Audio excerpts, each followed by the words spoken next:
Welcome to the Advent IM presentation on cyber risk for health and safety professionals. We will cover several key topics, including what we mean by organisational cyber risk and how it can impact UK PLC through its interconnected nature, issues of culture and areas we need to correct when setting security culture, the language of risk and using it to our advantage rather than avoiding it, the impact that needs managing and how health and safety professionals play a part. And horizon scanning, we have a huge skills gap amongst many other challenges. And now, Mike Gillespie. So cyber is something totally new, isn't it? Well, actually no. Its level of connectedness and penetration is growing. But we've been using network systems for a very long time.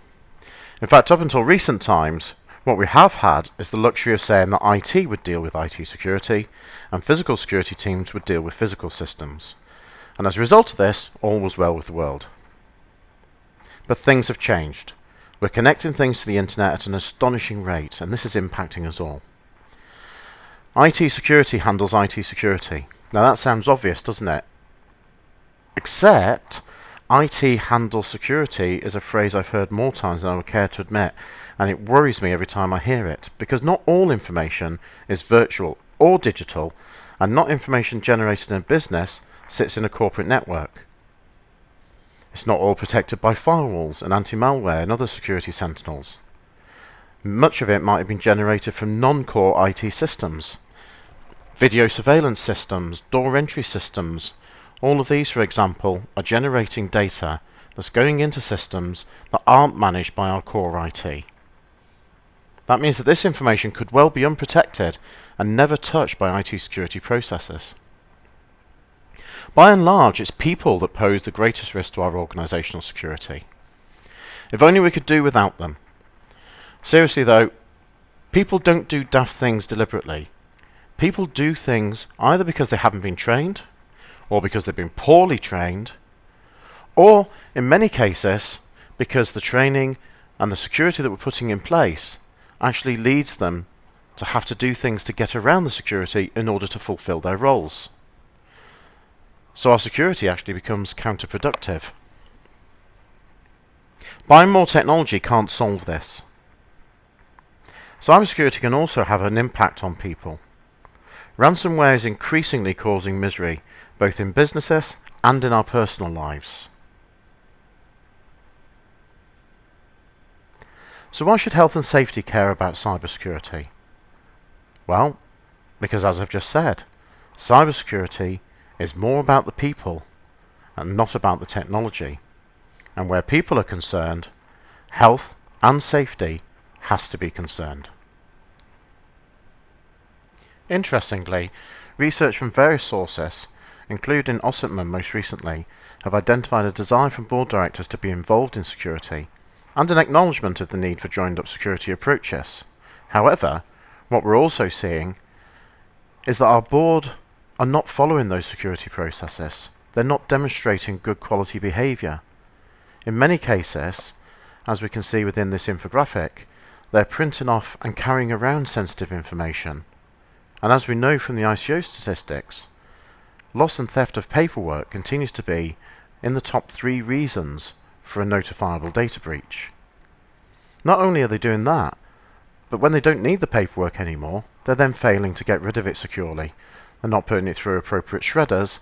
It probably ends up in local bins, and hey presto, yet another data breach. So if our senior leaders are demonstrating poor security behaviour, then it's no wonder that we see that poor security behaviour being replicated across our workforce. Our leaders need to lead on this. Couple that with the fact that we have a cybersecurity skills gap. Those of us who are security practitioners are amongst an ageing demographic. We have a generation-wide skills gap in our profession at the moment, and this is something that we drastically need to close. Many organisations are trying to address this, for example through apprenticeship schemes, but there's undoubtedly going to be a lag period before we're able to have these people trained, competent, and enter in the workplace and fill in those gaps. We also have a language issue. Physical security people talk physical security, and cyber people talk cyber. FM talks FM, health and safety talks health and safety. And in many cases, whilst we're all talking about the same thing, it doesn't feel like it. So we need to come together in a way that is collaborative and in a way that generates a common business language, putting the business at the heart of what we're trying to achieve. What we do know is that health and safety has been around for a long time now, and there's a lot of research that shows that health and safety in recent years has undoubtedly found a way of communicating with and connecting with their businesses, and also have found a way in communicating across business silos, having access to the board and our senior business leaders. Finding a way of communicating with these business leaders in a security world is going to be absolutely crucial if we're going to be successful in managing the response.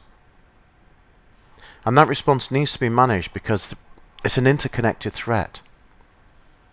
Criminals are incredibly good at communicating with each other, sharing knowledge with each other, pooling resources, sharing attack tools. We need to get better at collaborating and communicating, and our response needs to be holistic because the threat is most definitely holistic. We need to look at the quality of the training out there. Training for our own staff, role-specific training, training that actually makes a difference, that affects a cultural change, that affects an actual change in the way that our users think and behave. It's no good trotting out 20 minutes of e-learning once a year and expecting a cultural change. It just won't happen. Manufacturers need to come and be part of this solution as well. We have a myriad of technologies being produced, going online, interconnected, connecting with each other, being managed remotely. In many cases, multiple sites being remotely managed from a single control center. Product manufacturers need to ensure that any equipment that they produce is at least secure at the point of supply, that it is secure by design, that we ensure privacy by design, that we ensure security and privacy by default. Here at Advent, we take every opportunity to talk to installers and to show them ways to improve security. Simple things, for example, like never leaving a site with a default password left on a piece of kit. Or even better, actually showing the end user how to change that password so that they're in control of that process. We encourage installers to talk to IT people about security patching to make sure that their equipment can be kept secure once it's in the live environment.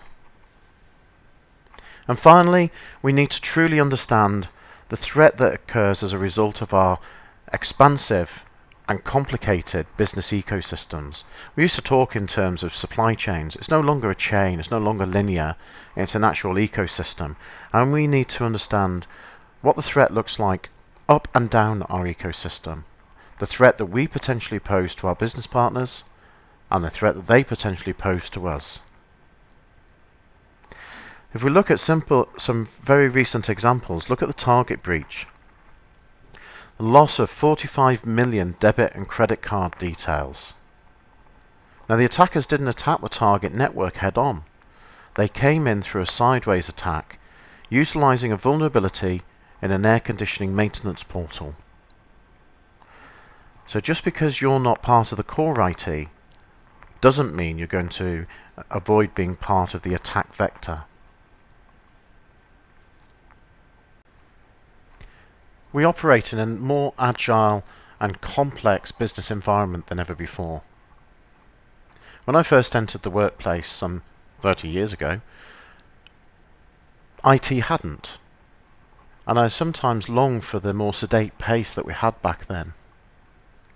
Now we're interconnected, always on. We live in an information age with a global marketplace. We can communicate from one side of the world to the other in a microsecond. We can share terabytes of data with each other simply at the click of a button. And this has brought great benefits to businesses, but it's also opened up a huge amount of risk. That agility is increasingly asking our staff to make decisions in the blink of an eye, without necessarily giving them the skills, the knowledge and the capability to make those decisions properly. Coupled with our complex supply chains, we've grown a security mentality where security has become risk averse and inevitably ends up stopping the business from doing things. So many times over the last few years I've heard that term, security says no. But actually, if we do security really well, security shouldn't be saying no. Security should be there to be a tactical advisor to the business, to help a business to understand what the risks are associated with the activities they want to undertake, and to allow the business itself to then accept that risk, to own that risk, and to manage that risk in line with its risk appetite. How much risk a business is prepared to take in pursuit of its business objectives will inevitably vary from one organisation to another. So one-size-fits-all security is never going to work. Businesses need to totally own risk, they need to understand the concept of risk appetite, and they need to manage those risks in pursuit of their business objectives. What's this got to do with health and safety? Well, what we do know is that when things go wrong, it has a direct impact on the welfare and well-being of our own people.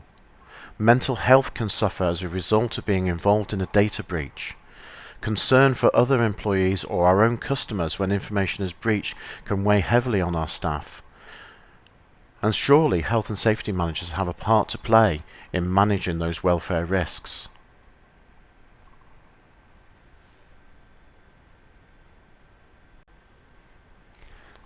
So we're already seeing this as not an IT problem. This is a people problem. It's also a people solution. We need to get to a point where when we ask the question, who is responsible for security, the immediate and intuitive response is, everybody is responsible for security. Now this is a response we already see when we ask about health and safety. We're just a little bit behind the curve at the moment. This is really important because our convoluted and connected supply chain means that any one of us could potentially pose a threat to our critical infrastructure. And that's not science fiction, that's not me exaggerating. Any one of us could potentially be the weak link that allows our critical infrastructure to be attacked by targeted attackers who want to do our country harm. Everybody in UK PLC has a direct responsibility to protect themselves, and in so doing to protect our national infrastructure. And cyber does impact on people. If we look at VTech, an organisation that lost not just its own customers' details, but also information about their customers' children. Look to the German steel mill, narrowly avoiding a catastrophic meltdown that could have caused widespread loss of life after a virus entered its control grid. And the Ukrainian power grid, on more than one occasion, taken offline, causing widespread misery to thousands of people. Ransomware is on the increase. Ransomware and other strains of malware, that's malicious software, can have a devastating effect, not just on our businesses, but also onto individuals and groups of individuals, on their physical and their mental health. And we must all come together to protect our people. So what's interesting is to look at the journey that health and safety has been on. Now there's no doubt at all that the improvement in health and safety, the improvement in safe workplaces, was initially driven by legislation. But that legislation in itself didn't change culture, didn't change behaviour. That legislation got everybody on the start line. But following the legislation, what happened was that organisations really invested in good quality training, good quality awareness programs. They invested in behavioural change, and they invested in a lot of ancillary activities like near-miss reporting. And this, in its whole landscape, has led to such a significant drop both in fatal and non-fatal injuries. We know that in a security world, we're not coping as well as this. We don't have very good legislation. And where we do, for example, the Data Protection Act, we know that organisations haven't invested enough into making that legislation become culture. And that's not a statement of opinion. We can back that up with facts. If we look at the data here, what this data is telling us is that quarter upon quarter there continues to be a growth in the number of data breaches. Other than a brief moment in the sunshine for the private sector in quarter two, both public and private sector have continued to experience a growth in the number of data breaches. And that has to be worrying, because we're supposedly investing all this time and effort into managing data protection, and yet all the time the number of data protection breaches is on the increase. And we're just not getting any better. A quote often attributed to Einstein says, "The definition of insanity is doing the same thing over and over and expecting a different outcome." Well, we've now got several years worth of data here in front of us, and what we can see is that far from the picture getting better, it's getting steadily worse. That means that what we're doing isn't working, but we're still doing it. And there's barely a sector that's performing well. When we look at this data that's come out of the ICO's press office, it's showing us that whilst some of the smaller sectors are having proportionally less breaches, and whilst health is representatively way out in front as a leader in this area, actually when you pro-rata health against their number of employees, that they're not performing quite as badly as it may at first seem. But there's not a single sector here that is performing well. And when we look at certain sectors where you would think that this would be an embedded part of their psyche, for example here, barristers and solicitors who handle incredibly sensitive information, you would expect them to be doing better than they currently are. The other thing that's important to remember is that these are just the reported breaches. There are many sectors that currently are not required to report, and many sectors who, having experienced a data breach, will seek to cover up that data breach rather than report it. So this is probably just the tip of the iceberg. And finally, let's take note of the fact that according to the ICO, more than half of the data breaches that they deal with relate to non-IT failures. Loss of paper documents. Well, that makes sense with barristers and solicitors, which is still a largely paper environment. But they're not looking after them properly. They're not carrying them around and thinking about the value of that information. And they're almost certainly, as we saw in the previous infographic earlier in this presentation, almost certainly not getting rid of that information in a secure way once they don't need it anymore.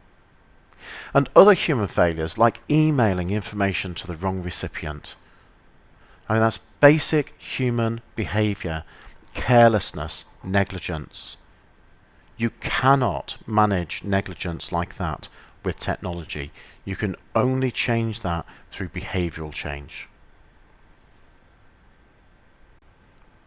So hopefully it's evident then that health and safety professionals have a real need to understand cyber risk and to understand how nuanced the threat is, to understand how cyber risk can impact on people and how that has to be solved through collaboration of both security and health and safety. In fact, security can learn a lot from health and safety, from the journey that health and safety has been on, and from the tools and structures that health and safety have put in place to change behaviour, to change culture, and to effectively introduce a safe, secure environment that is people-centric. We need to develop a common language. We need to have security and health and safety people talking business language to our business leaders to help them to understand how important this is. Ultimately, the paradigm shift that we need is a must-have, not a nice-to-have. If we don't get this right, and we don't get this right soon, the whole of our critical national infrastructure could be at stake, as well as your organisational safety and security. Thank you for watching this presentation. We hope you found it helpful and informative. If you would like more information about Advent-IM, please visit our website at www.advent-im.co.uk. You can also find us on social media, including Twitter.